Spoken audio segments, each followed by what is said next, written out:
इस देश में एक आम इंसान को इज्जत से जीने का अधिकार मिलेगा कि नहीं?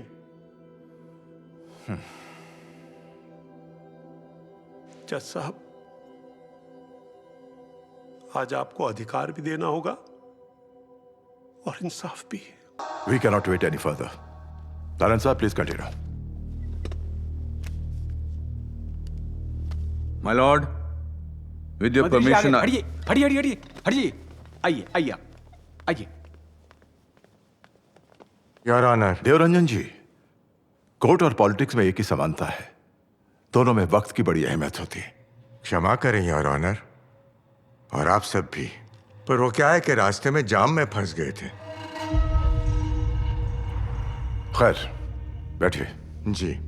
नारायण साहब, please continue. my lord, with your permission, I want to present 3 more individuals related to this case. Objection my lord. ऐसे suddenly without any prior notice ये किसी को भी कोर्ट में ऐसे कैसे ला सकते हैं? My lord, ये वो 3 लोग हैं जिन्होंने कोर्ट को डायरेक्टली अप्रोच किया है एज को-एग्रीव्ड पार्टीज।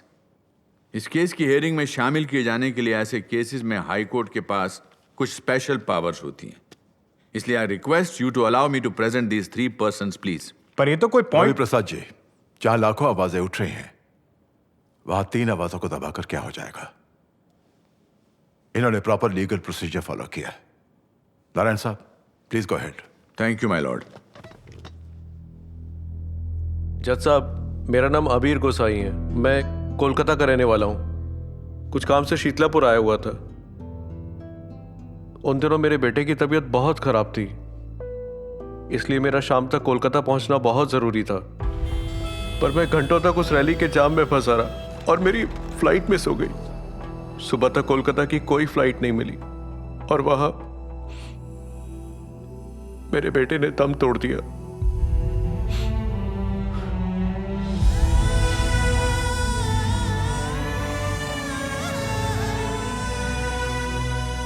योर ऑनर, मैं आसिफ काजी। उस दिन मेरा जॉब इंटरव्यू था।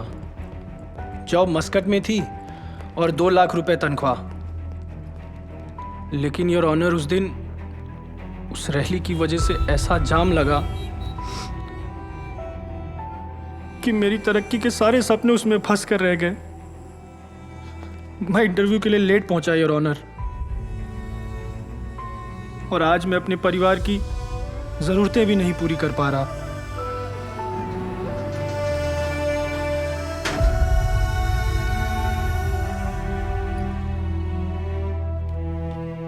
मैं इतिश्री बंसल। उस दिन मेरे 12th का लास्ट एग्ज़ाम था। उस रैली की वजह से बुरी तरह जाम लगा हुआ था। ट्रैफिक बिल्कुल हिल नहीं पा रहा था। मैंने अपने भाई को फ़ोन किया कि वो मुझे बाइक से छोड़ दे, लेकिन वो खुद भी उस जाम में फंस गए और एग्ज़ाम सेंटर पहुंचते पहुंचते मैं 1 घंटा लेट हो गई।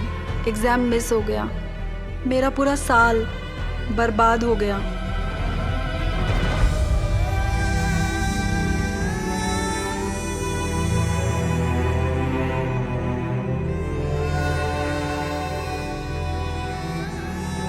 My Lord, with your permission एक बात और कहना चाहूंगा। यह केस एक आम आदमी को फंडामेंटल राइट्स के ना दिए जाने का केस है।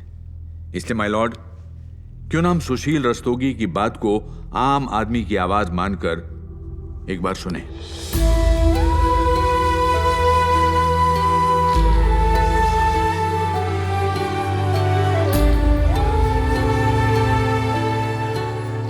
यहीं से बोल दीजिए, यहीं से। जी। जज साहब, मेरा नाम सुशील रस्तोगी है। मैं जल विभाग में क्लर्क हूं। मेरी एक और पहचान भी है कि मैं इस देश का आम इंसान हूं। मेरी बेटी आर्य रस्तोगी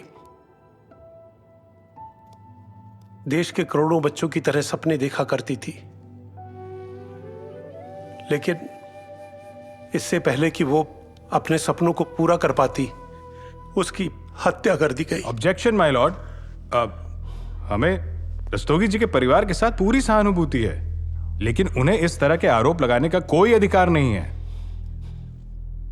अधिकार नहीं है, सही कहा आपने। हमें तो अधिकार ही नहीं है अपनी बात कहने का, अपनी समस्याएं कहने का, जीने का, सही समय पर अस्पताल पहुंचकर जान बचाने का। नहीं है हमको अधिकार। सर, इतने बड़े देश में अगर आंकड़ों और परसेंटेज के हिसाब से देखा जाए तो आर्या रस्तोगी जैसे मरने वालों की परसेंटेज बहुत ही कम है। यहां तो ऑक्सीजन ना मिलने पर जब लोग मरते हैं तो यह कह के चुप करा दिया जाता है कि इसमें क्या हो गया, इससे ज्यादा परसेंट लोग तो एक्सीडेंट में मरते हैं। परसेंटेज। डॉक्टर निगम ने कहा कि आर्या रस्तोगी अगर सही समय पर अस्पताल पहुंच जाती तो उसके बचने की 100% गारंटी नहीं थी। सर, 100% गारंटी तो इस बात की भी नहीं होती कि देश सेवा के नाम पर हमारे नेता लोग ये जो रैली करते हैं, धरने करते हैं, प्रदर्शन करते हैं, उससे ये देश को सचमुच में बदल देंगे। सर, आज मैं ये जानना चाहता हूं कि अपने रास्ते बनाने के लिए दूसरों के रास्ते रोकने का अधिकार इनको दिया किसने है? और ये कोई पहली बार नहीं है कि आम इंसान के रास्ते को रोका गया है। कभी राजनीति, कभी भ्रष्टाचार, कभी फाइल कागज के नाम पर, तो कभी सिर्फ ये याद दिलाने के लिए कि तुम आम इंसान हो, हमारे रास्तों को रोका जाता है। लेकिन सर, मेरा ये मुद्दा है ही नहीं। मैं कोई सोशल वर्कर या नेता नहीं हूं, मैं तो एक बाप हूं जिसने अपनी बेटी को खोया है।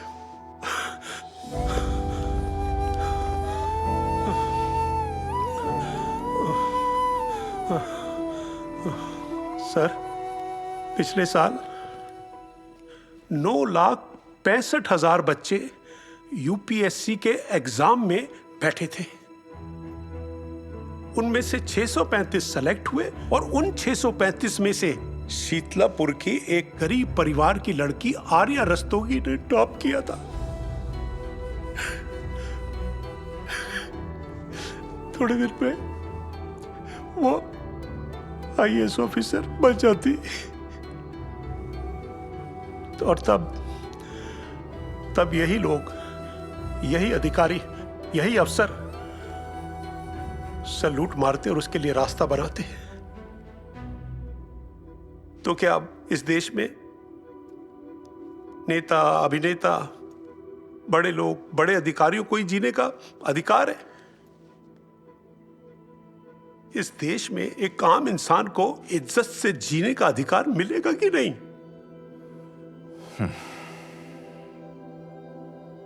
जज साहब, आज आपको अधिकार भी देना होगा और इंसाफ भी। रस्तोगी जी, ये कोर्ट आपकी तकलीफ समझती है। धन्यवाद।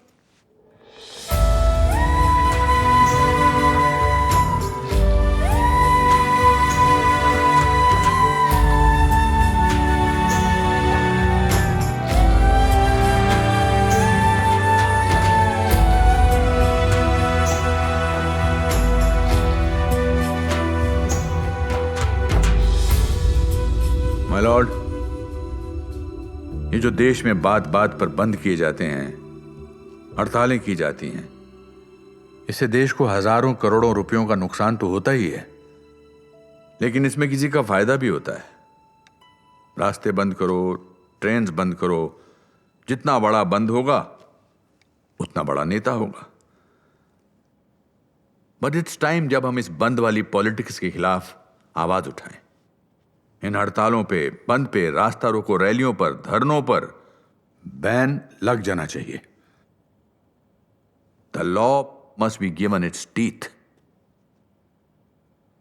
रही बात डॉक्टर निगम के परसेंटेज की तो मैं ये कहूंगा कि डॉक्टर निगम की कैलकुलेशन के हिसाब से अगर आर्या रस्तोगी के बचने का 1% भी चांस था, उस दिन रास्ता रोककर मिस्टर केपी देवरंजन ने उस 1% चांस को आर्या के मरने की 100% श्योरिटी बना दिया।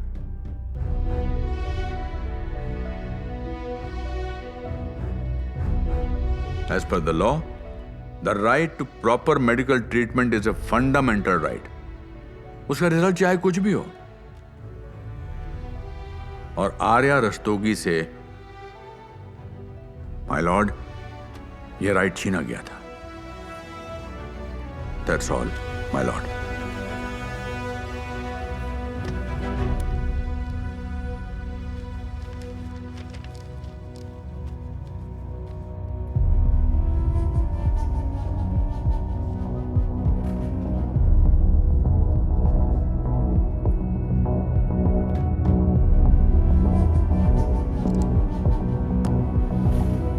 यह कोर्ट रेलेवेंट मटेरियल और कंसर्न्ड अथॉरिटीज के बयानों के आधार पर इस नतीजे पे पहुंचती है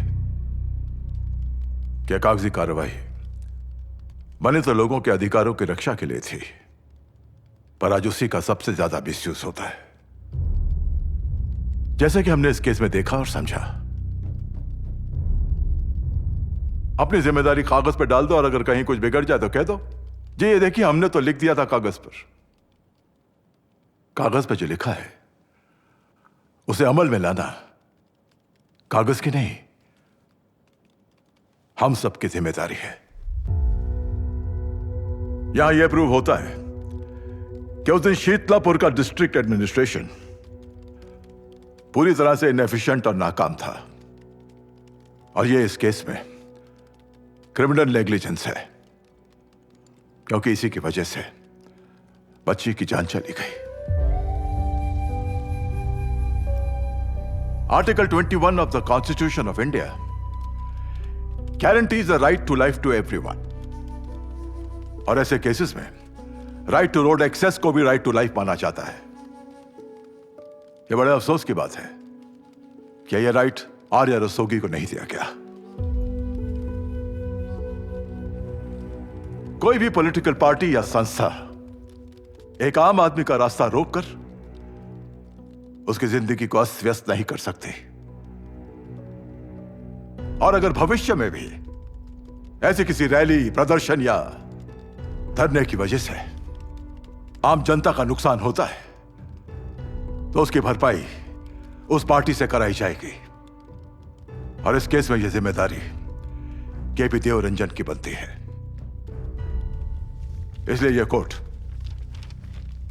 केपी देवरंजन को आर्या रस्तोगी के परिवार को 1 महीने के अंदर 1 करोड़ रुपए का कॉम्पनसेशन देने का हुक्म देती है, और पुलिस को आदेशित किया जाता है कि केपी देवरंजन के खिलाफ आईपीसी धाराओं के मुताबिक 1 हफ्ते के अंदर एफआईआर दर्ज होनी चाहिए। डीएम शीतलापुर को 15 दिनों के अंदर कोर्ट को एफिडेविट देकर बताना होगा कि उन पर डिपार्टमेंटल कार्रवाई क्यों ना की जाए। एसपी फिरोज आलम और इंस्पेक्टर अनुराग चौधरी के खिलाफ भी एफआईआर दर्ज कराई जाए, और स्टेट गवर्नमेंट को आर्या रस्तोगी के परिवार को 2 करोड़ रुपए का कॉम्पनसेशन देना होगा।